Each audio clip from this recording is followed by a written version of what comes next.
What's up, everybody? Welcome back to your favorite New York Jets subscription podcast, Badlands. I'm your host, Joe Caporoso. Home and Home with Will Parkinson. We just recorded part one of this podcast in the TOJ feed. Talked Aaron Rodgers, talked Morgan Moses trade, talked Tyron Smith, talked Alan Lazard being on the trade market. Hell yes. So all offense. On this one, we're going to talk defense, current state of the state, basically, and what's going on in free agency. Catch up on what Dalbin and Meigs published this morning, catch up on what Connor and I published last night. Look out for Dan on Buck the Trend tomorrow and continued reactive content. Will's got the Moss jersey. He's got the hat going. Of course, my only PSA here, badlandstoj.com. I think 6 hats left now. We're almost there. Will, we talked a lot about offense, which is still a more pressing need. It seems like your buddy Ashton Davis might not be coming back, so the Jets don't have enough at safety on the depth chart. So is it Quandre Diggs? Is it Simmons? Is it someone we're not thinking of? Are the Jets going to get another safety because Chuck Clark and Bubble Wrap Adams isn't going to be enough? Who are some names to watch out there? And it also feels like this could be at a pretty low price point.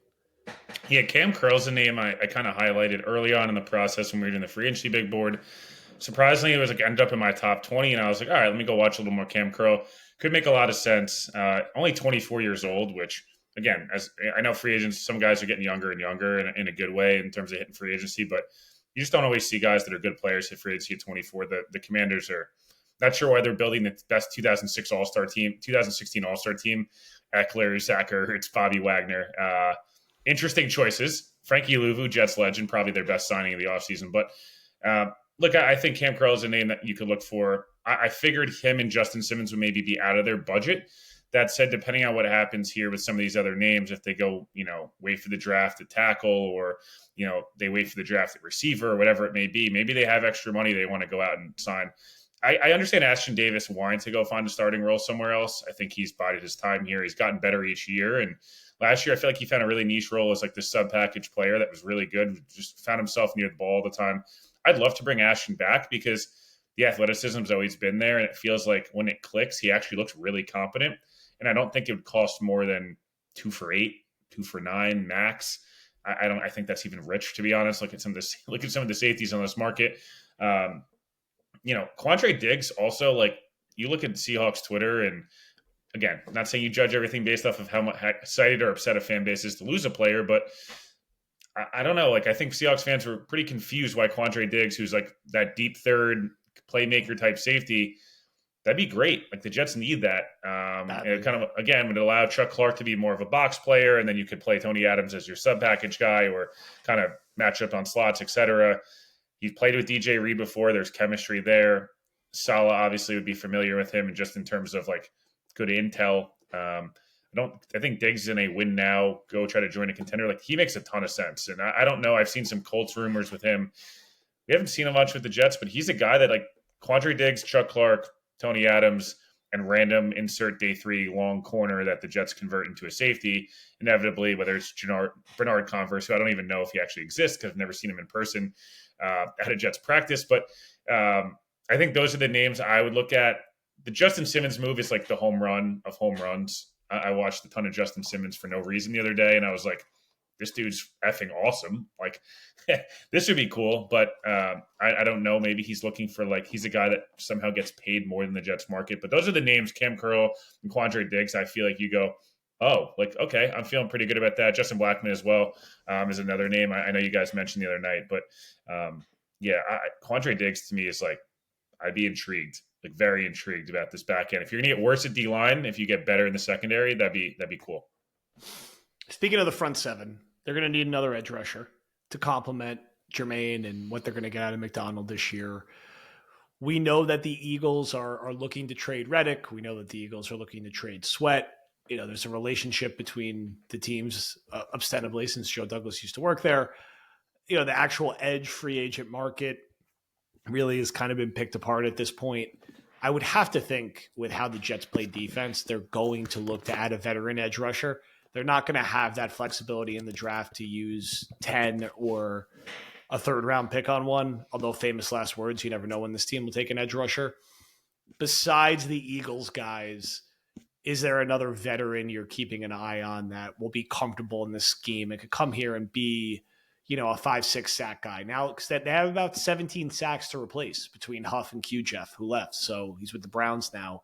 How do you replace those 17 sacks? That's not all coming from McDonald and Jermaine Johnson making a leap. You need another player who could get you, 5 to 8 sacks in the right situation. So they didn't get Leonard Floyd, they didn't get Uche, they didn't get Van Ginkel.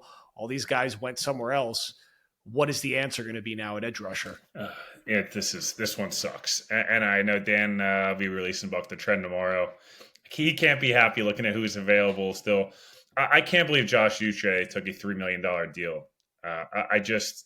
To me, like, you paid Javon Kinlaw $7.5 million, basically fully guaranteed. Like, I would have had no problem giving Josh Uche that contract and giving Javon Kinlaw the Uche contract that he ended up getting from the Patriots. That would have made a lot more sense.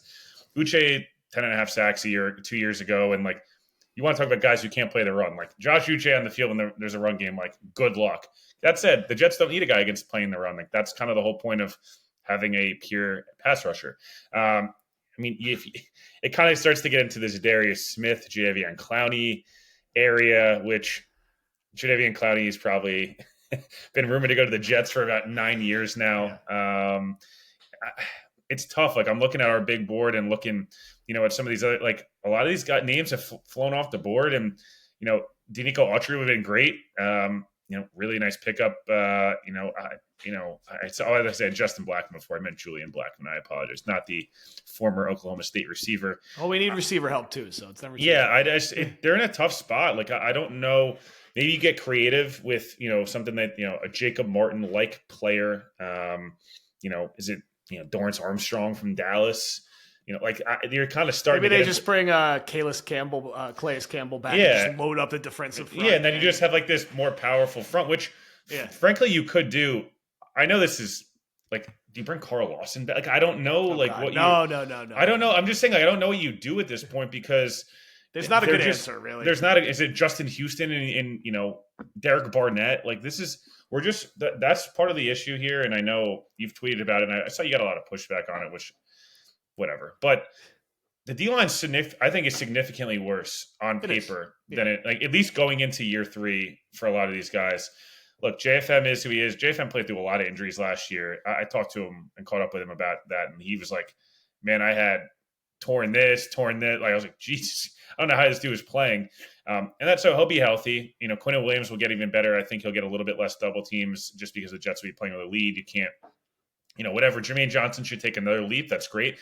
They truly need Will McDonald to take a gigantic leap for this D-line to be anywhere near as good as it was a year ago. And you need Javon Kinlaw basically to be what he was this year plus some, which, him and Deion Dawkins are going to have great trash talking battles, and he's probably going to tell Rich Cimini or Brian Costello some horrible things during a press conference, and it'll be funny. But, like, I'm sorry. Like, I'm a little like, concerned with, as good as they were last year, they're going to need to be even better on the back end, I think, because I just don't know. Like, losing Huff and Q Jeff, is Kinlaw and Will McDonald is not a 50-50 trade-off. Like, no, Bryce Huff's going to have 15 sacks in Philadelphia. Like, he is. And the Philly guys could make sense. Again, maybe it's Darius Smith, a veteran presence, has familiarity with Rodgers and some of these Packers guys. Is that what you go with? Cheaper deal as a guy that 2 years ago had a gazillion sacks. So that's probably the name I guess I would look at.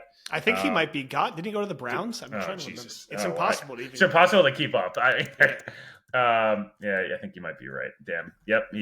Okay. Well, we're really in it's like trade market. I think there's not. I mean, you could throw some things against the wall with a cheap 1 year Justin Houston type thing, but I think I could see it being one of the Eagles guys draft weekend. Maybe they flip one of the day 3 picks and they're like, you know what, we just pick number 10 in here.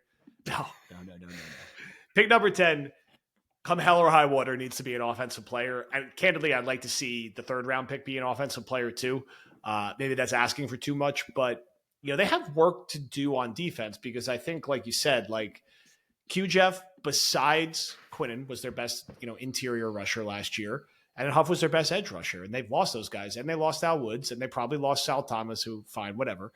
Kinlaw and Futu will chew up a lot of those reps, but you need more. So that and safety, like they do need additions on They're defense. You light, can't. and They're they're light, light and there. they're light at those positions. There's not like there's like young guys waiting in the wings. Like Tony Adams is the young guy waiting in the wings, and he's already in a starting spot with a guy coming off a major injury. So you're going to need more there. You're going to need more at edge, and it's not a knock on McDonald because McDonald could have like 6 sacks next year, but you still have like 10 more sacks to make up. Yeah, you're asking for like so much of. I guess this is my concern, and I think you guys have talked about this a lot. I know you have. For a while, it was always sack by committee. It was like, can you get 8 from him, 6 from here, 5 from here, and like you add up to 50, 60 sacks, whatever it is. Last year was the first time I was like, the Jets had 2 legitimate, and even if you want to include Jermaine, 3 legitimate double-digit sack type of players. And obviously, Quinn didn't get double-digit sacks, but I'm saying like we've seen him have insane sack numbers. But D tackle, like you want more, and you're asking Jermaine to take the leap from 8 sacks to like 13 sacks, and you're asking Kinlaw to jump from 3.5 to 6.5. You're asking Quinnen to jump from 3 to back to 12. You're asking, Will McDonald to jump from 1.5 to like 7. And I just feel like as much as they'll have more opportunities, I'm not trying to be a dick about Will McDonald. I think he's going to be a good player, and he had a lot of traits. He had a couple really nice moves last year, and rookie film, some injuries, all this different stuff. There was also some film that was like, oh man, like this might not be great. So it's got to be a lot more of the Chargers spin move, Will McDonald, and you hope in year 2 putting on weight, all that stuff. I don't know. I think the defense is going to be good, and I think it's going to be a lot more turnovers. But feel like they might be more of like a 7th or 8th best defense, which is fine if they take the step from historically bad offense to like 17th, and it'd be a huge W. Quick one before we wrap. Curtis Samuel to the Bills, so he's off the board. Thank God they didn't sign Eric Armstead, though. That would have sucked. Diana Rossini, glad you got that one wrong. That would have sucked. I think he got some real money. I think $30 million total. That's probably inflated in terms of what we'll get there. Yeah, $51 million. Oh, wait, Samuel or Armstead? Samuel, I'm talking about. Yeah, they just went through, that's more money than I expected for him. I mean, we'll find out. I mean, we'll probably be recording in some shape or form tomorrow, talking about what they do. Probably offense again is the next domino to fall.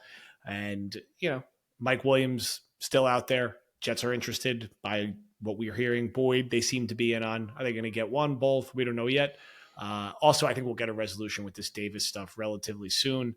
So plenty going on. Make sure, again, you listen to the first half of the pod on TOJ where we talk all offense. We got our defense in here.